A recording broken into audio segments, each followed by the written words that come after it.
Buenas tardes, soy Jorge Rodríguez Corona, le doy la bienvenida a nombre del Sol de Puebla a una entrevista más de estas que hemos programado para tener en vivo a partir justamente de esta semana. Y hoy me da mucho gusto recibir en el set del Sol de Puebla al contador Francisco Romero Serrano.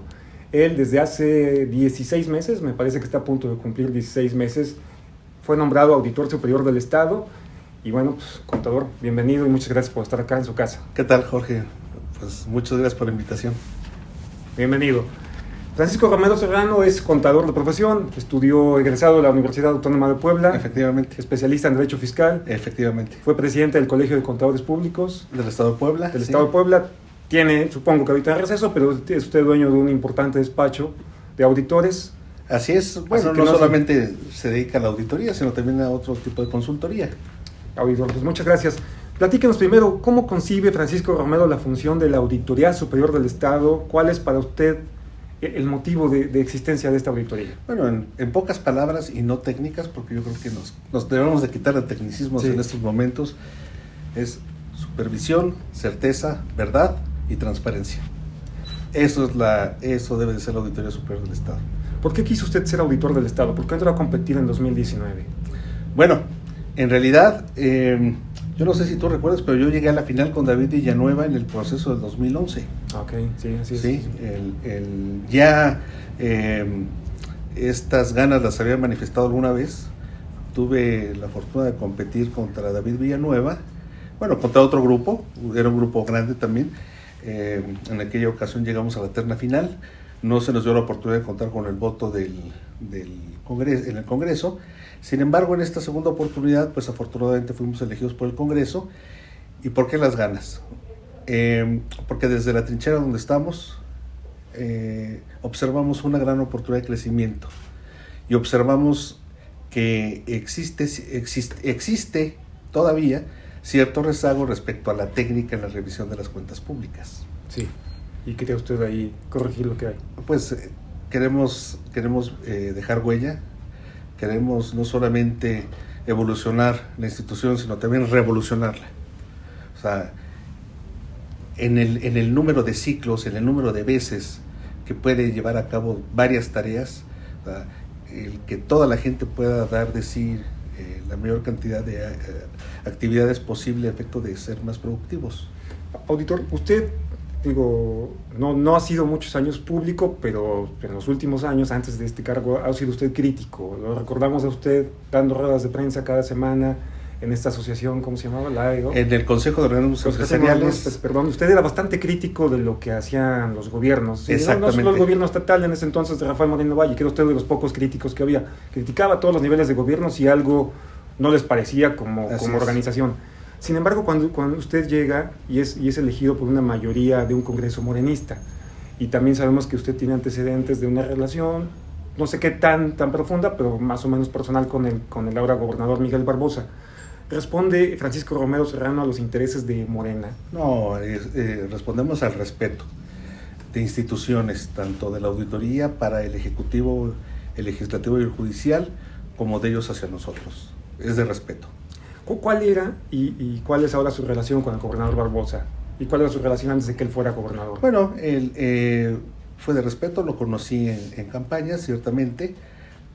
Si bien fui aspirante también a ser diputado federal por el Distrito 11, eso no me eximía de la posibilidad de aspirar también a ser auditor superior del Estado, porque a final de cuentas, la ley de fiscalización en el Estado prevé que puede ser auditor superior aquel que no esté en funciones de diputado. Yo no fui diputado, no fui electo tampoco, entonces eso no me quitó el derecho para tratar de ser auditor superior del Estado. No soy militante de Morena, no formo parte del padrón tampoco del partido ni de ningún otro partido político, razón por la cual, bueno, el tema de la independencia mental pues está en salvaguarda. ¿Apoyó en campaña al gobernador en alguna de sus dos campañas, 2018, 2019? Bueno, más bien trabajé en campaña, obviamente, su candidatura. En el tema que tenía que ver con mi precandidatura. Ese fue el tema.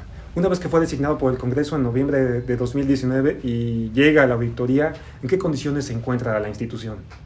Bueno, esta institución, digamos que cayó en una inercia de la costumbre. En la costumbre de tipo operativo, que al amparo de la ley, bueno, pues cumplía con su objetivo.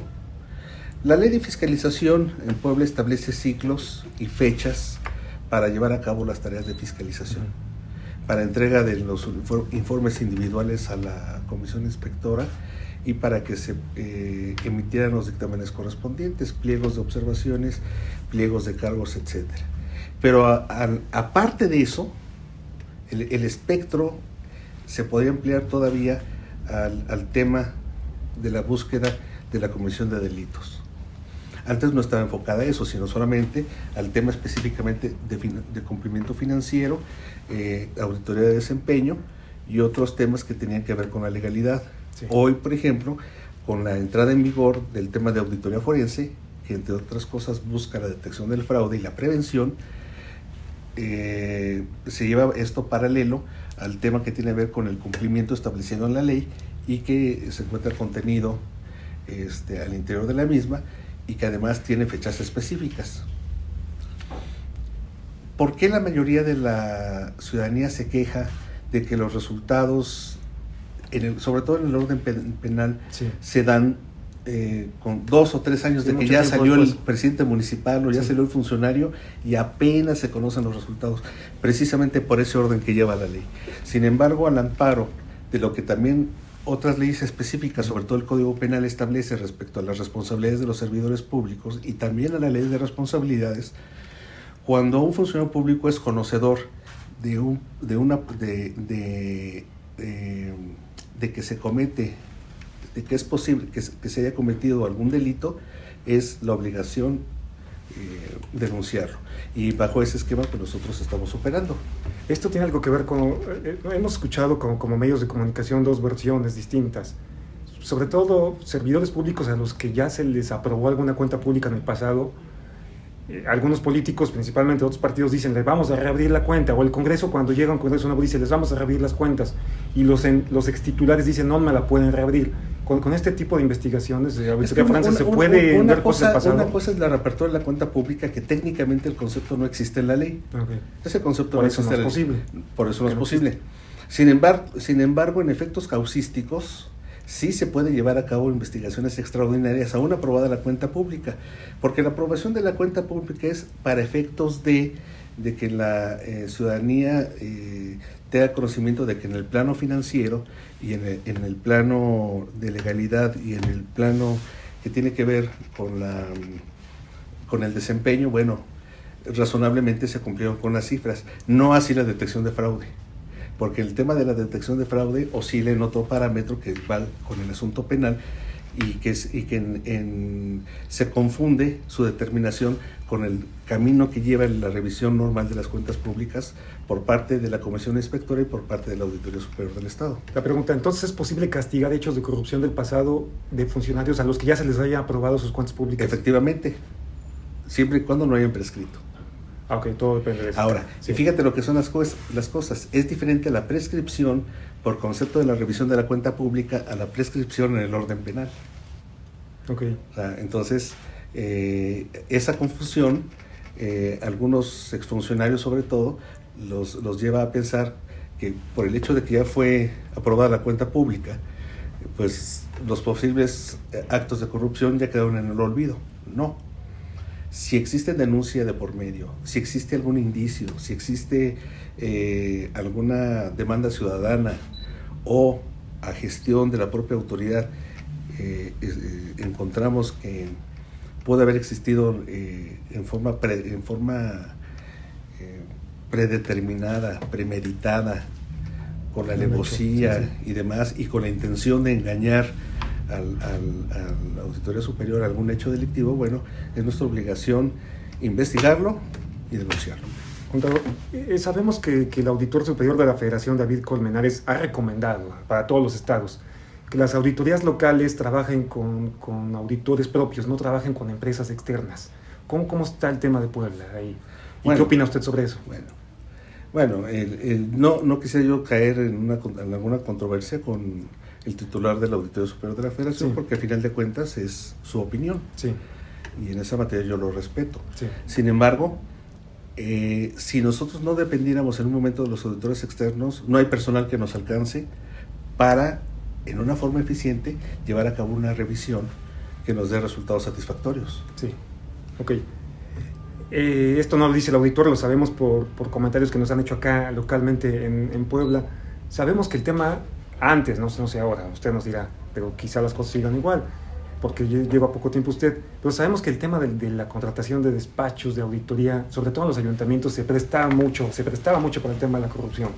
Para empezar, diputados locales recomendando despachos a los presidentes municipales, y presidentes municipales contratando a los despachos que les mandan, pero a la vez pidiéndoles una comisión por contratarlos, como cualquier proveedor.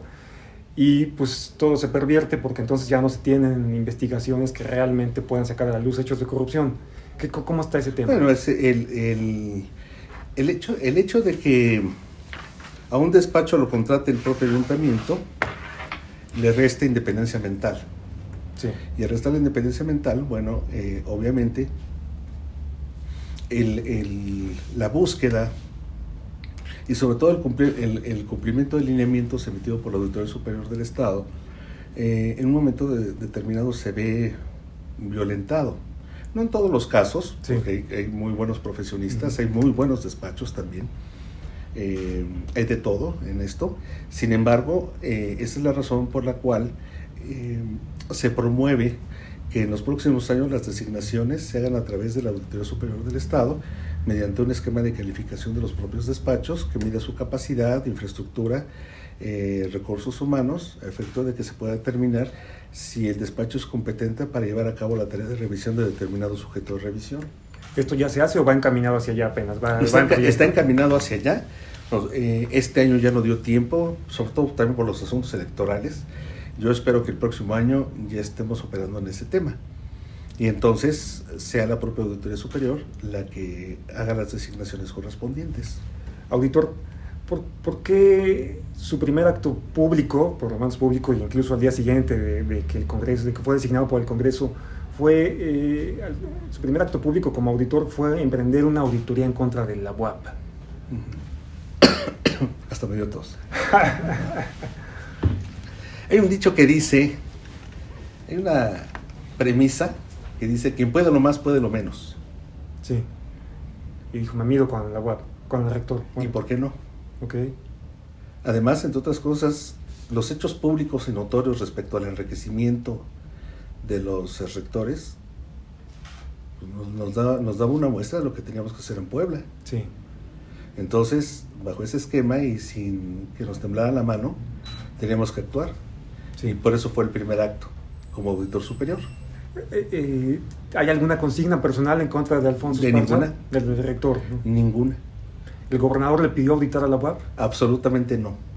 Oiga, y en el mismo caso, pero similar, pero en el Ayuntamiento de Puebla, ¿por qué las auditorías e incluso las denuncias en contra de la presidenta municipal Claudia Rivera? Por la importancia respecto al gasto público que ejerce. Inclusive, esa precisamente es una razón de peso. El por qué la universidad y el por qué el Ayuntamiento de Puebla. Porque por el alto nivel de recursos que manejan. La presidenta municipal, después de lo que ha estado ocurriendo en el tema de la auditoría, ha salido a decir que es perseguida política. ¿Qué opina usted sobre eso? No. Y ella sí lo ha declarado, ¿no? No. Vaya, a final de cuentas, cada político puede declarar lo que desee, pues un país libre. Sin embargo, sus derechos no se han visto violentados porque nuestros actos están fundados en derecho y en materia de legalidad.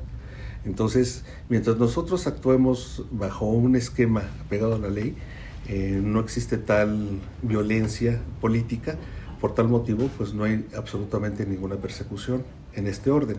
Ahora bien, este argumento de persecución lo he escuchado últimamente en varios políticos. Sí.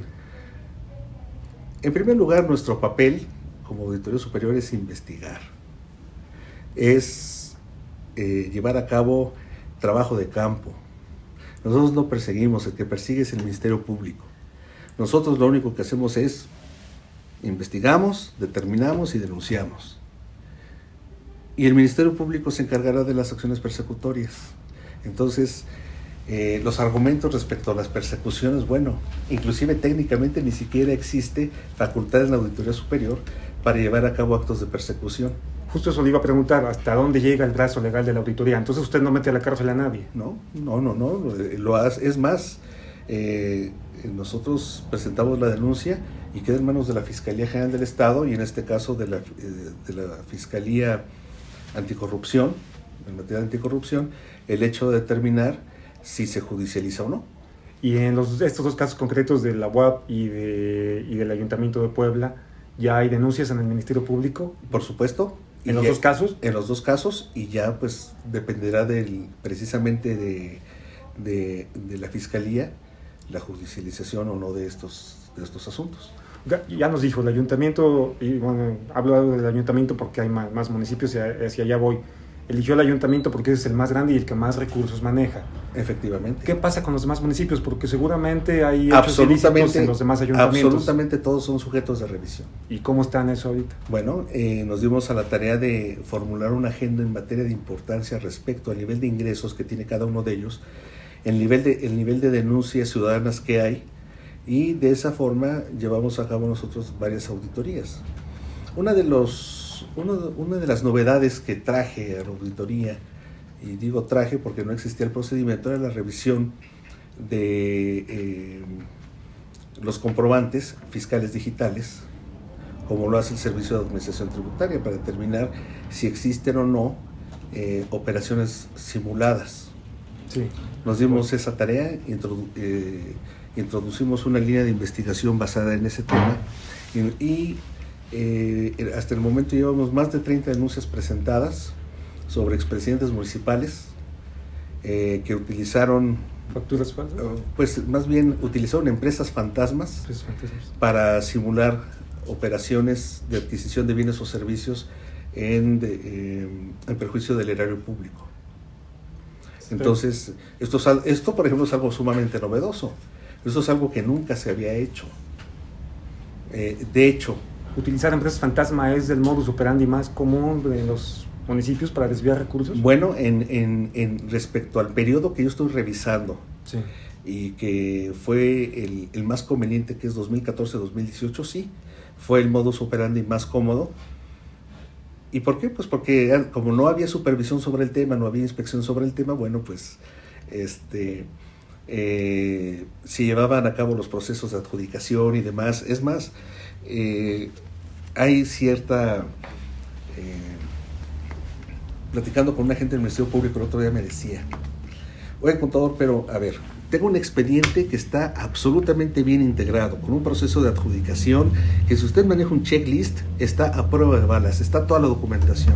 Sí. Ok, sí, pero la empresa no existe. Sí. Entonces, toda la elaboración de un expediente, es más, es prueba a favor de la propia auditoría, en el sentido de que Un fraude. a efecto de que se elaboraron inclusive papeles para complementar la simulación de la operación, sí, con una empresa fantasma. Hay quien dice, por ejemplo, yo ya comprobé ante la Auditoría Superior, ya llevé papeles. Las empresas fantasma que detecta el SAT ya de antemano están en un cajón, digamos, en el cajón de los apestados. Okay. O sea, ya lo apestado no se le va a quitar jamás, porque el SAT ya les dio la oportunidad de demostrar que no son empresas fantasma. Si no lo hicieron, por ende, todas las operaciones, todas las facturas que emitieron, todas son consideradas actos de simulación. Esto en el ámbito federal. Sí. Lo trasladamos al ámbito local y entonces, en el ámbito de particulares que defraudan al fisco, bueno, ellos tendrán que asumir la responsabilidad. Pero en el ámbito de servidores públicos que utilizaron estas facturas, pues hicieron mal uso del erario público. Sí. Y en ese sentido aquí también hay un delito. Entonces, y si a eso le adicionamos que cuentan con un proceso de adjudicación, que pasan la palomita respecto a la apertura de propuestas económicas, propuestas técnicas y demás, eso quiere decir que además elaboraron todo un esquema administrativo, ¿sí?, para tratar de engañar a la Auditoría Superior del Estado, a la Comisión Inspectoria e inclusive a la Auditoría Superior de la Federación en su caso.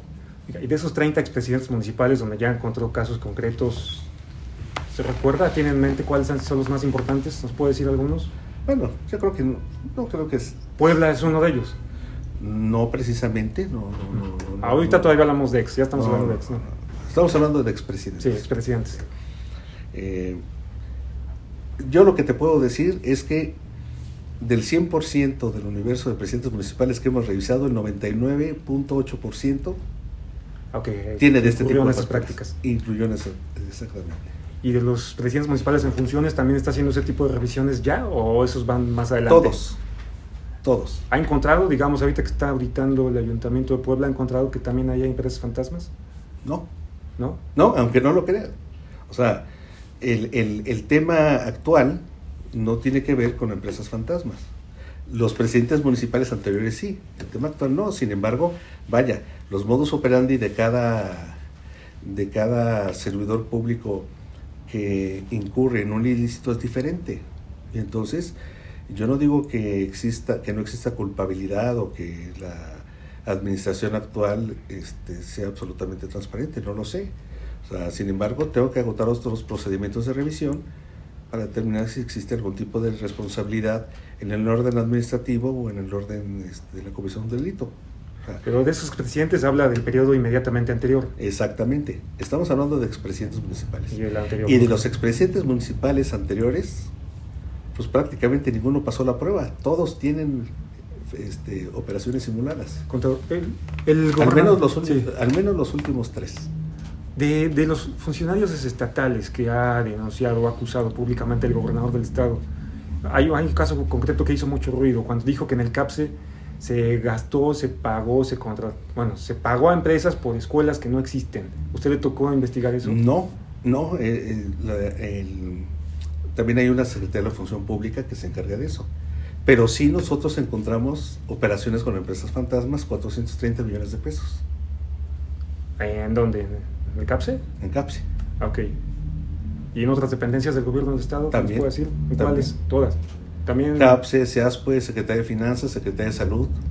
Bueno, dice que denunció a todos los secretarios de Finanzas. Todos están denunciados. Todos están denunciados. Junto con los subsecretarios de egresos y el director administrativo. ¿Y cuál es la sanción máxima que pueden recibir estos personajes, los pena responsables corporal. de ellos? Pena corporal. Ok. ¿Cuántas denuncias ha presentado en total? Más de 35. Ok. Auditor, ¿qué cambios a largo plazo tiene planeados para la auditoría? La evolución y afinamiento de la auditoría forense, la judicialización de la mayoría de los casos que ha presentado la Fiscalía, ¿sí?, a corto plazo, y no importa si es temporal electoral o no. El calendario electoral no tiene que ver nada con el calendario que tiene la Auditoría Superior en el tema de la fiscalización o en el tema de las denuncias. Si en plena campaña electoral hay algún implicado, hay algún candidato que inclusive esté jugando, que tenga actos de corrupción y que tenga que ser denunciado, o sea, no implica ninguna protección el hecho de que sea candidato. Es susceptible de ser denunciado, y lo siento mucho si en un momento determinado en el transcurso de la campaña, y a manera de que se piense que somos un garrote político, pues existe algún tipo de denuncia. A final de cuentas, y yo lo dije desde un principio, nosotros no inventamos el delito de nadie. Todos los documentos que nosotros utilizamos para llevar a cabo las denuncias correspondientes obran en los expedientes de los propios sujetos de revisión. Nosotros no inventamos nada, ni inventamos delitos, ni llevamos a nadie al patíbulo en el ánimo de crucificarlo sin prueba alguna. Una última pregunta, precisamente en el contexto electoral.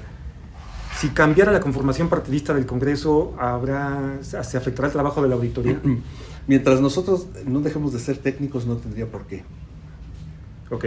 Pues muchas gracias, auditor, por su tiempo. Le reitero que esta es su casa. No, al contrario, Jorge, y cuantas veces sea necesario, gracias por la invitación, estaremos aquí. Cualquier pregunta que tenga la ciudadanía, que a través de ti se nos quiera hacer, pues oye, encantado. Muchas gracias.